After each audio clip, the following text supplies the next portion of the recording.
airship, which with my uncle procured the instruments from the laboratories of Brown University and the Cranston Street Armory, and instinctively assumed direction of our venture, was a marvelous commentary on the potential vitality and resilience of a man of 81. Elihu Whipple had lived according to the hygienic laws he had preached as a physician, and but for what happened later would be here in full vigor today.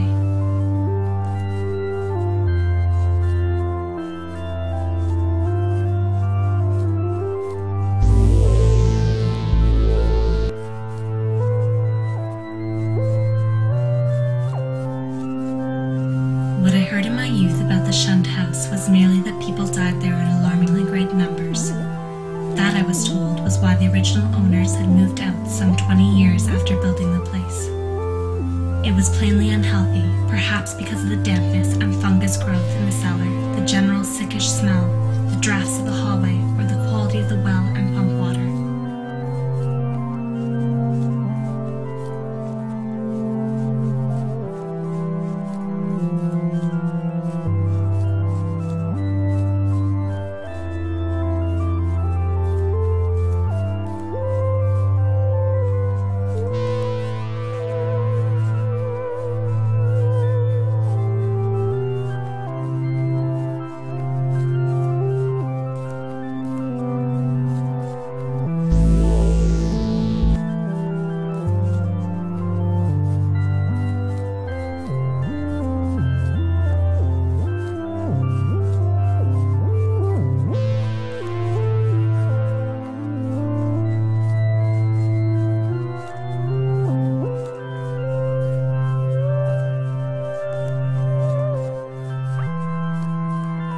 West of Arkham, the hills rise wild, and there are valleys with deep woods that no axe has ever cut. There are dark, narrow glens where the trees slope fantastically, and where thin brooklets trickle without ever having caught the glint of sunlight.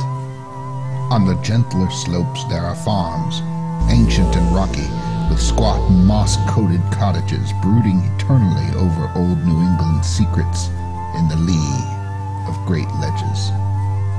But these are vacant now, the wide chimneys crumbling and the shingled sides bulging perilously beneath low gambrel roofs. The old folk have gone away, and foreigners do not like to live here. French Canadians have tried it, Italians have tried it, the Poles have come and departed. It is not because of anything that can be seen or heard or handled, but because of something that is imagined. The place is not good for the imagination. It does not bring restful dreams at night. It must be this which keeps the foreigners away, for old Ammy Peace has never told them of anything he recalls from the strange days. When I went into the hills and vales to survey for the new reservoir, they told me the place was evil.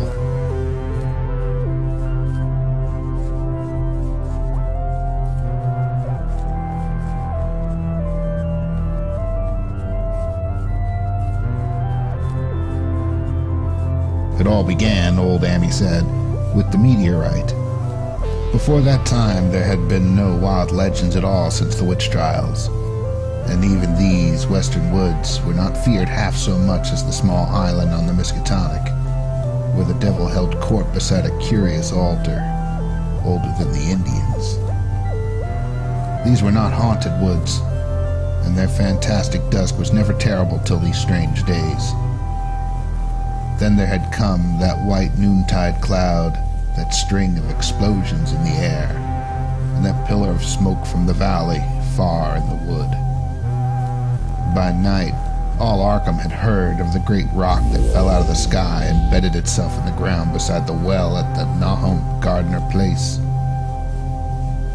Nahum had come to town to tell people about the stone, and had dropped in on Ammy Pierce's on the way. Ammy was 40 then, and all the queer things were fixed very strongly in his mind. He and his wife had gone with 3 professors from Miskatonic University, who hastened on the next morning to see the weird visitor from unknown stellar space.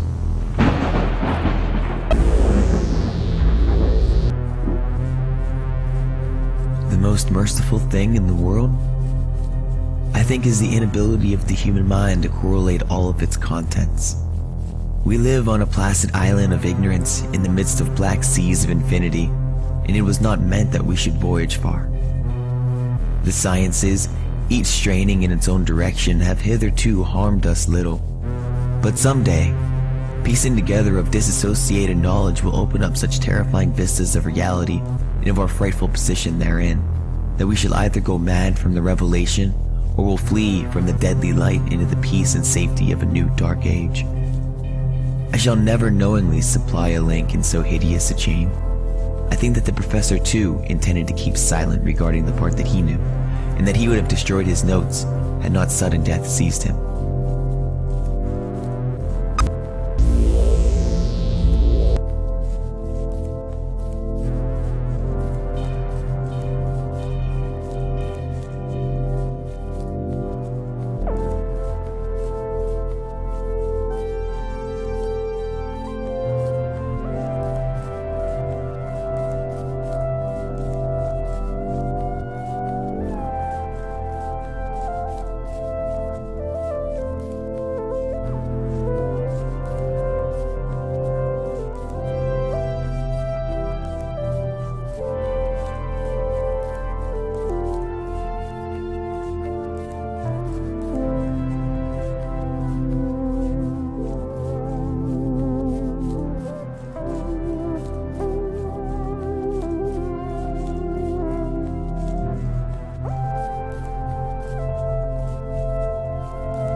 My knowledge of the thing began in the winter of 1927 with the death of my granduncle, George Gamble Angel, Professor Emeritus of Semitic Languages in Brown University, Providence, Rhode Island. Professor Angel was widely known as an authority on ancient inscriptions and had frequently been resorted to by the heads of prominent museums, so his passing at the age of 92 may have been recalled by many.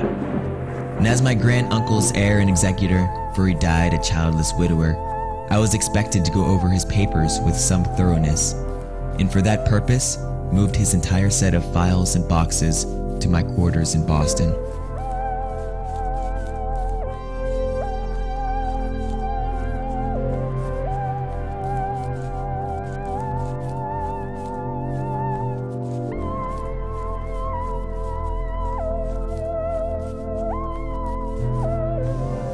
They had uncovered what seemed to be the side of a large colored globule embedded in the substance. The color, which resembled some of the bands in the meteor's strange spectrum, was almost impossible to describe, and it was only by analogy that they called it color at all. Its texture was glossy, and upon tapping it, it appeared to premise both brittleness and hollowness. One of the professors gave it a smart blow with a hammer, and it burst with a nervous little pop. Nothing was emitted, and all trace of the thing vanished with the puncturing.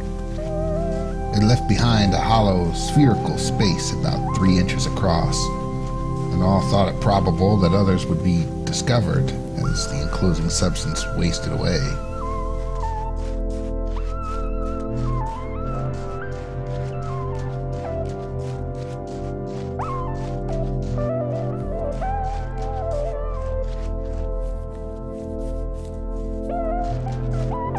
April brought a kind of madness to the country folk, and began that disuse of the road past Nahem's which led to its ultimate abandonment. It was the vegetation. All the orchard trees blossomed forth in strange colors, and through the stony soil of the yard and adjacent pastures there sprang up a bizarre growth, which only a botanist could connect with the proper flora of the region. No sane, wholesome colors were anywhere to be seen except in the green grass and leafage, but everywhere those hectic and prismatic variants of some diseased and underlying primary tone without a place among the known tints of the earth. Amy and gardeners thought that most of the colors had some sort of haunting familiarity, decided that they reminded one of the brittle globular of the meteor.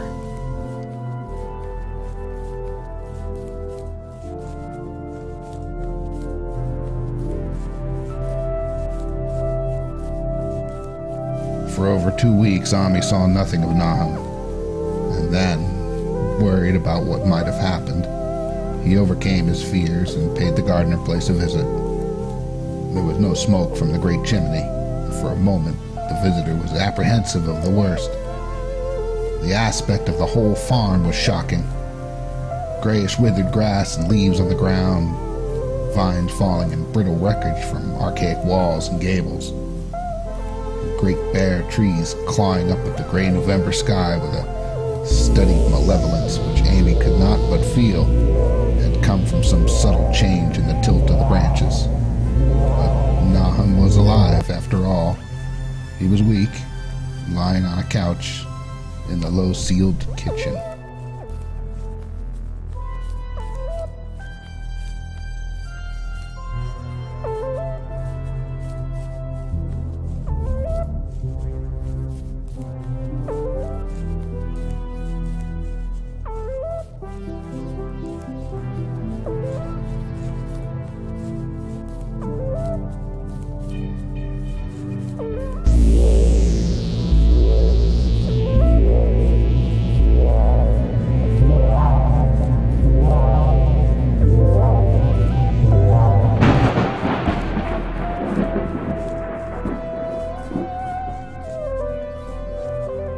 The first half of the principal manuscript told a very peculiar tale. It appears that on March 1st, 1925, a thin, dark young man of neurotic and excited aspect had called upon Professor Angel bearing a singular clay bas-relief, which was then exceedingly damp and fresh. His card bore the name of Henry Anthony Wilcox, and he called himself psychically hypersensitive. The sculptor abruptly asked for the benefit of the host's archaeological knowledge in identifying the hieroglyphics on the bas-relief. He said, "It is new indeed, for I made it last night in a dream of strange cities. And dreams are older than brooding Tyre, or the contemplative Sphinx, or the garden-girdled Babylon."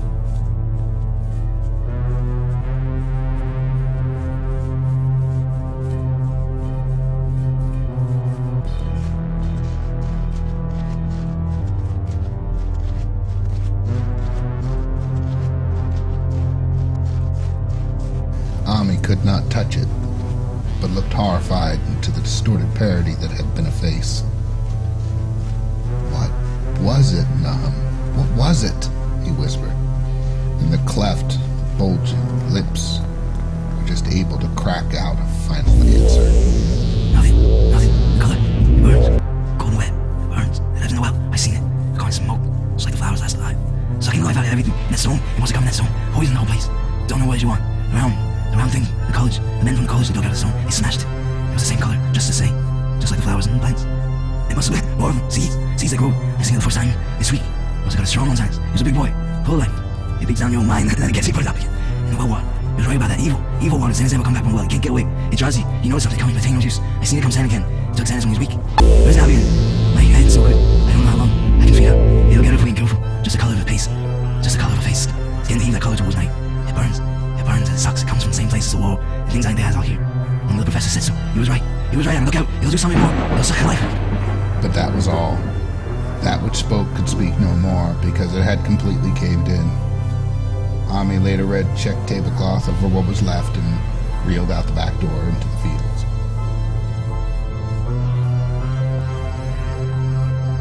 In short, it seemed to my uncle and me that an incontrovertible array of facts pointed to some lingering influence in the shunned house, traceable to one or another of the ill-favored French settlers of 2 centuries before, and still operative through rare and unknown laws of atomic and electronic motion. That the family had possessed an abnormal affinity for outer circles of entity, dark spheres which for normal folk held only repulsion and terror, their recorded history seemed to prove.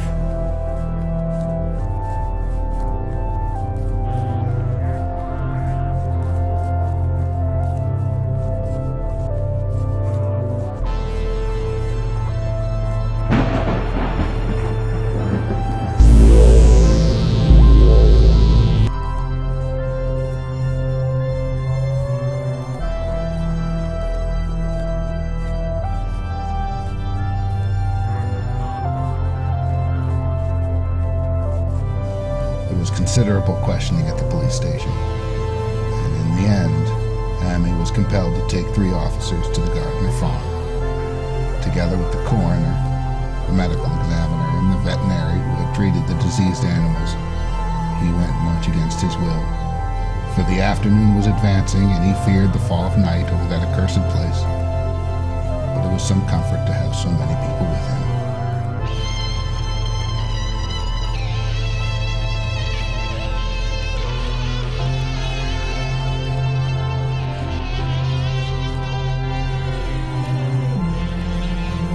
To declare that we were not nervous on that rainy night of watching would be an exaggeration both gross and ridiculous. We were not, as I've said, in any sense childishly superstitious, but scientific study and reflection have taught us that the known universe of 3 dimensions embraces the merest fraction of the whole cosmos of substance and energy. In this case, an overwhelming preponderance of evidence from numerous authentic sources pointed to the tenacious existence of certain forces of great power, and so far as the human point of view is concerned, exceptional malignancy.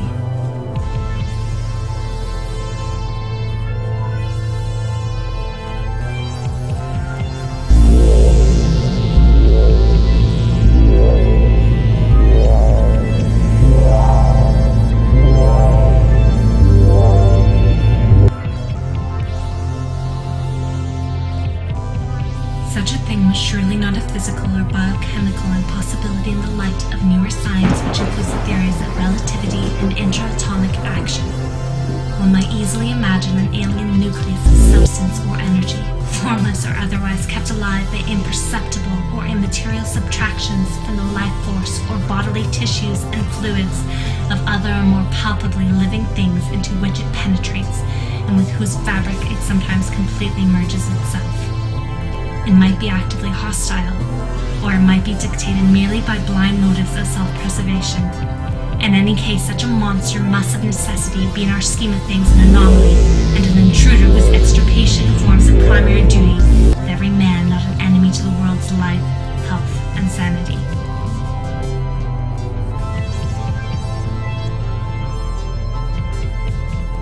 It spreads on everything organic that's been around here, muttered the medical examiner. Don't go out there. There's more to this than we know. Mom said something lived in the well that sucks your life out. So there must be something that grew from the ball like the one we seen in the meteor stone that fell a year ago June. Sucks and burns, he said. And it's just a cloud of color. Like that light out there now. You can hardly see, we can't tell what it is. Thought it feeds on everything living and gets stronger all the time. He said he's seen it in this last week. Must be something way off in the sky, like the men from the college last year says the meteor stone was. The way it's made and the way it works ain't like no way God's world. It's something from beyond. No one replied, but the man who had been in the well gave a hint that his long pole must have stirred up something intangible. It was awful, he added. There was no bottom at all, just ooze and bubbles and the feeling of something lurking under there. Amy's horse still barked and screamed deafeningly in the road outside.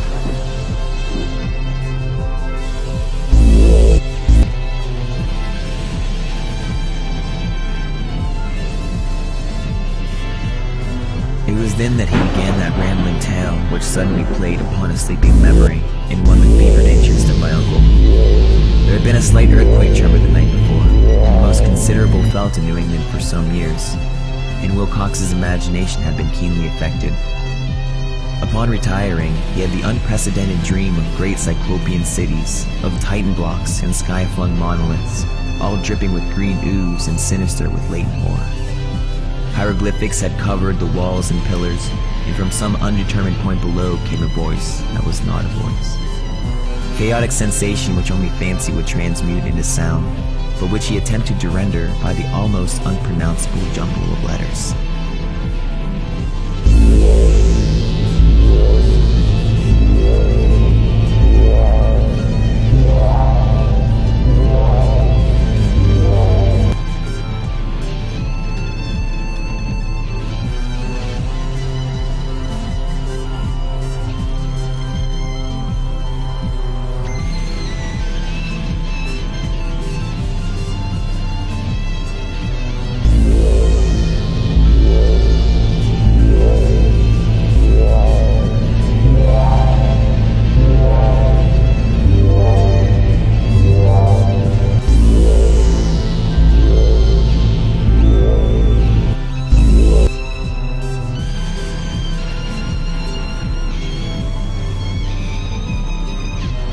Average people in society and business, New England's traditional salt of the earth, gave an almost completely negative result.